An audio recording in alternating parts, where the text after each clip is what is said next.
From launching Straight Vibes rum to commanding the stage at Guyana Carnival 2025, this isn't just about five-star living. This is a masterclass in Caribbean celebrity warfare, image, influence, and protection at the highest level. Like, comment, subscribe, because once you understand what really went down at Pegasus, you'll never look at a hotel suite the same way again. The name Pegasus comes from Greek mythology, the winged horse that symbolized power, freedom, and divine connection. A creature that soars above the noise, untouchable and majestic. And that metaphor fits this hotel perfectly, because just like its namesake, Hotel Pegasus is built to rise above the chaos of downtown Georgetown, the everyday bustle of the average traveler, and even the reach of curious eyes and camera phones. It's where people with money, influence, or controversy go to breathe easy in elevated privacy. So Kartel staying there? It tells you everything about how he views his brand, his security, and his status in the region. He's not just a dancehall artist. He's a Caribbean power player, and he knows it. And Pegasus? It's not just a hotel. It's where legends land. Let's start with the facts.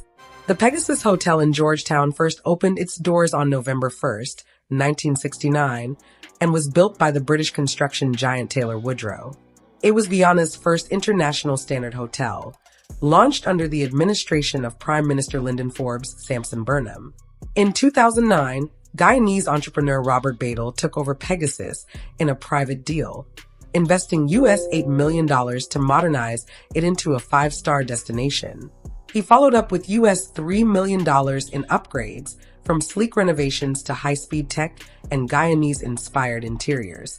Then came the big move, a US $100 million expansion with the Pegasus Suites and Corporate Center, a futuristic, glass-walled twin tower featuring luxury suites, fine dining, solar power, and Grade A office spaces. Today, it's the most luxurious complex in Guyana, built largely by locals with support from China Harbor Engineering Company. Since 1969, Pegasus has welcomed an elite roster of guests: Queen Elizabeth II, President Jimmy Carter, Mick Jagger, and more, cementing its place at the top of Guyanese hospitality. In a land transformed by the oil economy, where US dollars flood in faster than soca beats during Carnival, Pegasus sits at the very heart of the action. It has become the de facto VIP clubhouse of the nation. Let's make it plain. Vybz Kartel stayed at the Pegasus Hotel Suites and Corporate Center in Georgetown, Guyana. And not just once. He's been there before. But this time, it was about business and branding. The official launch of his Straight Vibes rum on Guyanese soil. So let's be real. This wasn't just a hotel choice. It was a power move. A home base with conference rooms, VIP suites, and business lounges. Everything an artist-turned-entrepreneur needs to launch a liquor empire. Kartel wasn't just sipping rum by the pool. He was out there securing shelf space. And it didn't stop at rum. On May 24th, 2025, Kartel lit up the Guyana National Stadium. The show was a headline event tied into Guyana Carnival and backed by Hits and Jams Entertainment, some of the region's biggest promoters. So what was the Pegasus? His headquarters, a base of operations during a weekend where Kartel was everywhere. On stage, on billboards, and now, on bottles. He didn't just perform. He planted a flag. A concert turned into a Caribbean takeover. Let's be real. A man like Vybz Kartel doesn't just book a hotel room. He books a floor. Yes, you heard right. In celebrity security, it's standard to reserve an entire floor or wing too. Control all access points. Keep strangers out of hallways. Prevent any hotel worker from getting too curious with their phone. And Pegasus? They know how to move like that, especially for foreign dignitaries, oil execs, and now, dancehall royalty. But what about security? What kind of gear are we talking? Details are usually hush-hush for obvious reasons, but VIP protection in the Caribbean, especially for high-risk guests, often involves semi-automatic sidearms, Glock 17s, Sig Sauer P320S, legal, compact, discreet. Non-lethal tools like tasers or expandable batons. Bulletproof vests, soft, flexible, worn under clothes. In rare cases, an AR-15 style rifle or shotgun secured in a vehicle or with a designated response guard. In Kartel's case, you better believe someone had eyes peeled and a hand near the holster, even while he smiled and sipped straight Vybz rum in the lounge. Because this ain't just about guarding a body, it's about protecting the brand. One slip up, one viral clip, one security breach, that's weeks of headlines. Let's get real. Kartel didn't whip out a debit card and book this stay himself. At his level, as the biggest living West Indian artist with an estimated net worth in the multi-millions, everything is done through contracts and promoters. His stay, security, transport, and team accommodations, all part of the package deal handled by the promoters. This is industry standard when you're bringing a global superstar. Who rolled with the Worl Boss? Let's be honest, Vybz Kartel doesn't travel light. This wasn't a carry-on and vibe situation. He touched down in Guyana with a full-blown entourage, and every person had a purpose. Normally front and center is Saidem Oster, Kartel's longtime ride-or-die, Turkish-born fiancé, and unofficial First Lady of Gaza. She's been holding him down since prison days, defending his name in the media, and standing firm when others fell off. Elegant, low-key, but powerful. Part PR, part planner, full backbone. But this time, she didn't make the trip to Guyana. No sightings, no snaps, no posts. So, of course, people talking. Was it a scheduling conflict? A quiet decision to lay low? Or maybe, just maybe, Kartel wanted a little solo shine in a land full of waving flags and beautiful fans? After all, straight Vybz was flowing, the stadium was sold out, and Guyanese ladies were outside in full force. Let's just say the king may have enjoyed his carnival weekend as a free agent. The core team, no yes men, just chess men. You know the essentials were there. Manager, blocking bad deals like a midfield general. Tour manager, making sure Kartel don't miss mic check or breakfast. PR/content lead, ready to snatch your phone if you post the wrong angle. Legal/brand advisor, keeping the straight Vybz label lawsuit proof. Personal assistant, holding the real Gaza files in the carry-on.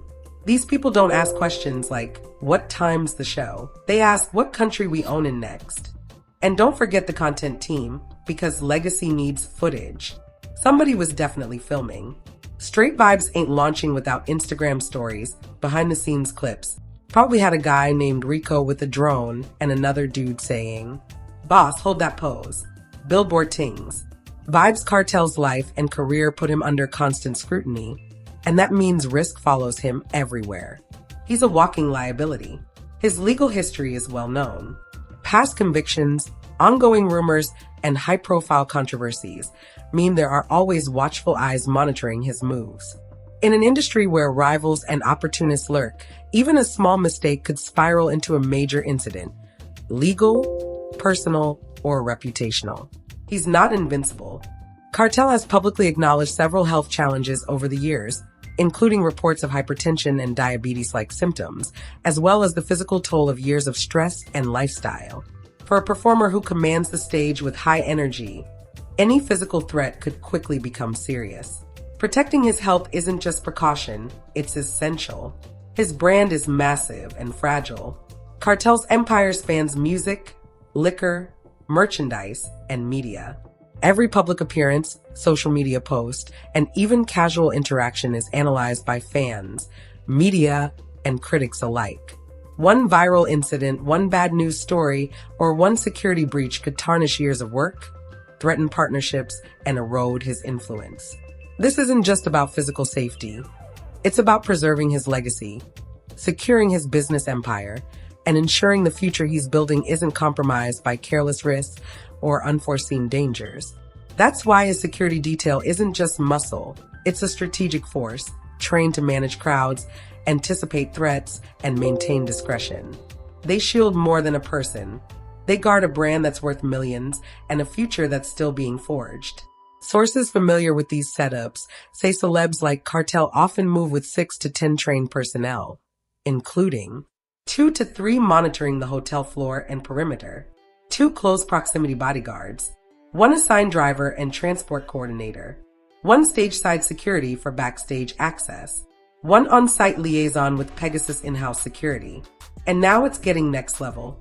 Hotels like Pegasus are equipped with AI-powered surveillance, including facial recognition access to private floors, noise monitoring systems to detect hallway activity, smart door alerts connected to central command, encrypted Wi-Fi protocols to protect devices from hacks or data leaks. Make no mistake, that kind of protection doesn't come cheap.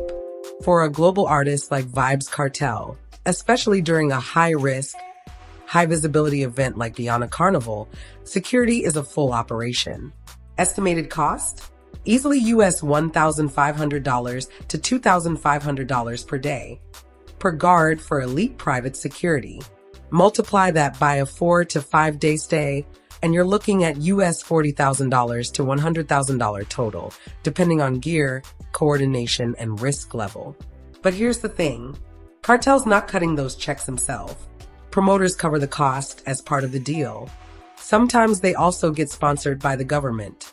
Because when you're the biggest living West Indian artist, bringing in thousands of fans and millions in brand value, you don't pay for protection. You are the investment. Kartel's just showing up and moving like a king. But why so much security in Guyana? Isn't he loved there? Yes, Kartel is respected in Guyana. The love was loud. The crowds were massive. The chants were biblical. But fame doesn't mean safety. Guyana is booming with oil money, influence, and attention. And where there's opportunity, there's risk. Overzealous fans, opportunists chasing headlines. And if you believe the whispers, underworld attention. For someone with legal history, global fame, and powerful enemies, no country is neutral until it's not. So Kartel's team, they move like a private unit. Professional, quiet, disciplined, not there to cause a scene, but definitely there to stop one. Now let's talk luxury, because Pegasus ain't no roadside inn. This is the Pegasus Hotel Suites and Corporate Center, one of the most prestigious properties in Guyana, not just for the name, food, or views, but for who stays there. This is where presidents, diplomats, and business titans stay when they're making big moves. 4-star rated on paper, but ask anyone in the know. Pegasus gets the 5-star treatment right. We're talking executive king suites with skyline views, private balconies and 24/7 concierge, a rooftop sky lounge, on-call security coordination, and a corporate center that hosts major deals and heads of state. And the price tag? A regular deluxe room runs US $220, $280 a night. But Kartel? He wasn't checking in like a tourist. Those executive suites, the kind designed for people who don't want their entourage rubbing elbows with regular guests, go for US $400, $600 a night, depending on demand. Now add 3 to 4 nights, security coordination, chauffeured ground transport, multiple rooms for his team, event weekend inflation, and you're easily looking at US $10,000. But that's chump change when you're launching your own rum brand, headlining Carnival weekend, making moves in one of the fastest growing economies in the Caribbean. This wasn't about flexing. This was Worl Boss moving like a Caribbean CEO. You don't stay at Pegasus just to sleep. You stay to make a statement. I'm here. I'm elite. And I move smart. Pegasus Guyana didn't just host a guest. They hosted a Caribbean megastar with one of the most controversial legacies in music history. He had a product to launch, a country to perform in, and a reputation to maintain. So that full floor setup, that smart security system, that team with licensed weapons and communication codes, that wasn't paranoia. That was professionalism. Because in this region, the Worl Boss knows, you can't lead the kingdom if you don't protect the throne. Like, share, comment, and subscribe for more untold stories, behind-the-scenes vibes, and the deeper side of Caribbean culture the mainstream never shows. Thanks for watching.